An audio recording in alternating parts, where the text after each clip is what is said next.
महोदय, अन्य प्रशासनिक अधिकारीगण, जनप्रतिनिधिगण, गणमान्य नागरिक, सीपीओ महोदय, विभिन्न विद्यालयों से पधारे विद्यार्थियों और सभी शिक्षकों को मैं ईश्वर राज पुरोहित महात्मा गांधी विद्यापीठ की तरफ से 79वें स्वतंत्रता दिवस की हार्दिक शुभकामनाएं देता हूं। सबसे पहले मैं उन शहीदों को नमन करता हूं, श्रद्धांजलि अर्पित करता हूं, जिनके बलिदान की बदौलत आज हम ऐसा कार्यक्रम कर सकने में सक्षम हैं।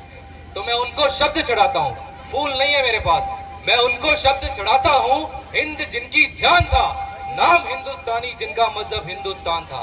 मैं उनको शब्द चढ़ाता हूँ, हिंद जिनकी जान था, नाम हिंदुस्तानी, जिनका मजहब हिंदुस्तान था। रक्त से रंगते थे धरती को अरियों की ललकार पर, जय हिंद का नारा सदा लिखा था जेलों की दीवार पर। अरे बदन पे बंधी थी बेड़िया, दिल मगर आजाद था, और रक्त के अंतिम कतरे में भी भारत जिंदाबाद था। रक्त के अंतिम कतरे में भी भारत जिंदाबाद था। कहते हैं कि जब कोई बड़ा साथ हो तो छोटों का कॉन्फिडेंस हाई रहता है। परम आदरणीय सीबीओ सर इस मंच की सरपेच यहाँ मौजूद है। वहां मैं ये तो नहीं कहूंगा कि मैं कोई कवि हूं या अच्छा वक्ता हूं, मगर 2 मिनट दीजिएगा। अगले 2 मिनट में ये कोशिश करूंगा उनके मार्गदर्शन में कि देश प्रेम के नाम आपके रक्त में उबाल ला सकूं। तो पंक्तियां कोट करता हूं कि ये तारीख गवाही देगी, तारीख गवाही देगी उस लाल हकीकत की, तारीख गवाही देगी इस लाल हकीकत की। खनक खनक पे तलवारों के रणगान बनाया है, खनक खनक पे तलवारों के रणगान बनाया है। तारीख गवाही देगी इस लाल हकीकत की, खनक खनक पे तलवारों के रणगान बनाया है। और बलिदानों की बुनियाद पे हिंदुस्तान बनाया है, बलिदानों की बुनियाद पे हिंदुस्तान बनाया है। वेद लिखे, पुराण लिखे, शांति का पैगाम लिखा है। वेद लिखे, पुराण लिखे, शांति का पैगाम लिखा है। अक्षरधाम का अर्थ समझिए, अक्षर को ही धाम लिखा है।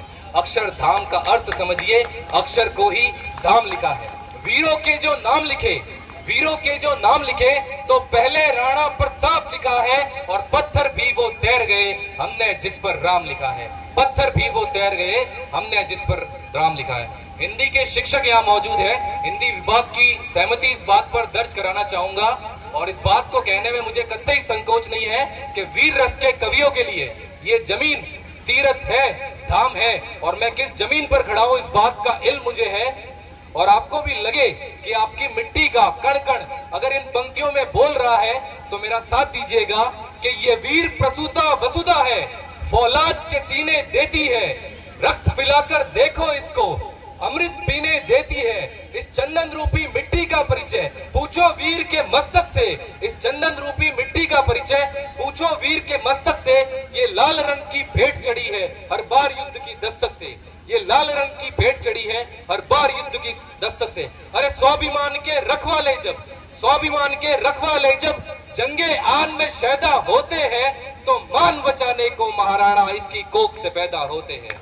तो मान बचाने को महाराणा इसकी कोख से पैदा होते हैं। और आप कहां खड़े हैं जानते हैं? आपकी मिट्टी क्या है?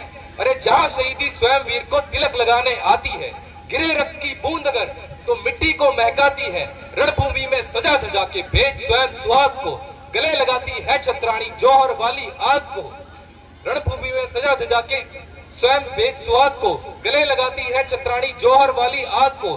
भूमंडल है डोला करता, भूमंडल है डोला करता वीरों की हुक्कारों से, भूमंडल है डोला करता वीरों की हुक्कारों से। दूध पीते बच्चे भी जहां खेलते तलवारों से, हाथ में कृपाण की धार में ही प्राण है। पाषाण सा वक्ष जहां पौरुष प्रमाण है, और वीरों की ये भूमि है, समक्ष मेरे आन है। नतमस्तक हूं जिसके आगे नाम राजस्थान है, नतमस्तक हूं जिसके आगे नाम राजस्थान है। अग्रिम पंक्तियां खास तौर से मंच की तवज्जो चाहूंगा। यहाँ जवान पीढ़ी मौजूद है, और मुझे लगता है कि जवान पीढ़ी जो है वीर रस में कम दिलचस्पी रखती है। और जिस दिशा में आजकल की ये जवान पीढ़ी चल पड़ी है, वो जवानी नहीं है सर।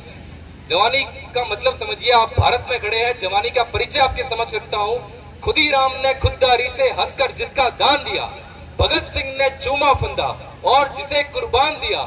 आगोश में जिसके सुभाष से निकले लश्करे हिंद बनाया था, फतेह सिंह और जोरावर ने दहलीज पे जिसे ठुकराया था। संघर्षों में बुनियाद बनी जो आजादी के बोल की, संघर्षों में बुनियाद बनी जो आजादी के बोल की।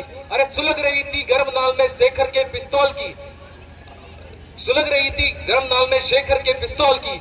वही जवानी दौड़नी चाहिए खून में हिंदुस्तान के, वही जवानी दौड़नी चाहिए खून में हिंदुस्तान के। और इस मंच की सबसे छोटी कलम हूं, अंतिम 8 पंक्तियां निवेदित करना हूं। ये पंक्तियां हर भारतीय का, हर हिंदुस्तानी का व्यक्तित्व होनी चाहिए, परिचय होनी चाहिए कि तैयार है जो प्रेम का प्रस्ताव मेरे देश में, तो पग पग पे पौरुष पराग भी तैयार है। तैयार है जो प्रेम का प्रस्ताव मेरे देश में, तो पग पग पे पौरुष पराग भी तैयार है। और प्रीत का जो गीत दिल के शीत के विपरीत है, तो रुद्र वाले रूप का वो राग भी तैयार है, तो रुद्र वाले रूप का वो राग भी तैयार है। अरे गंगा के उपासक हम, सूरज के पुजारी भी, निर्मलता है नीर में और जलता भूभाग भी तैयार है। देख सके तो देखे दुनिया, हिंदुस्तान की आंखों में पानी भी तैयार है और आग भी तैयार है, पानी भी तैयार है और आग भी तैयार है। जय हिंद, जय भारत। Thank you everyone.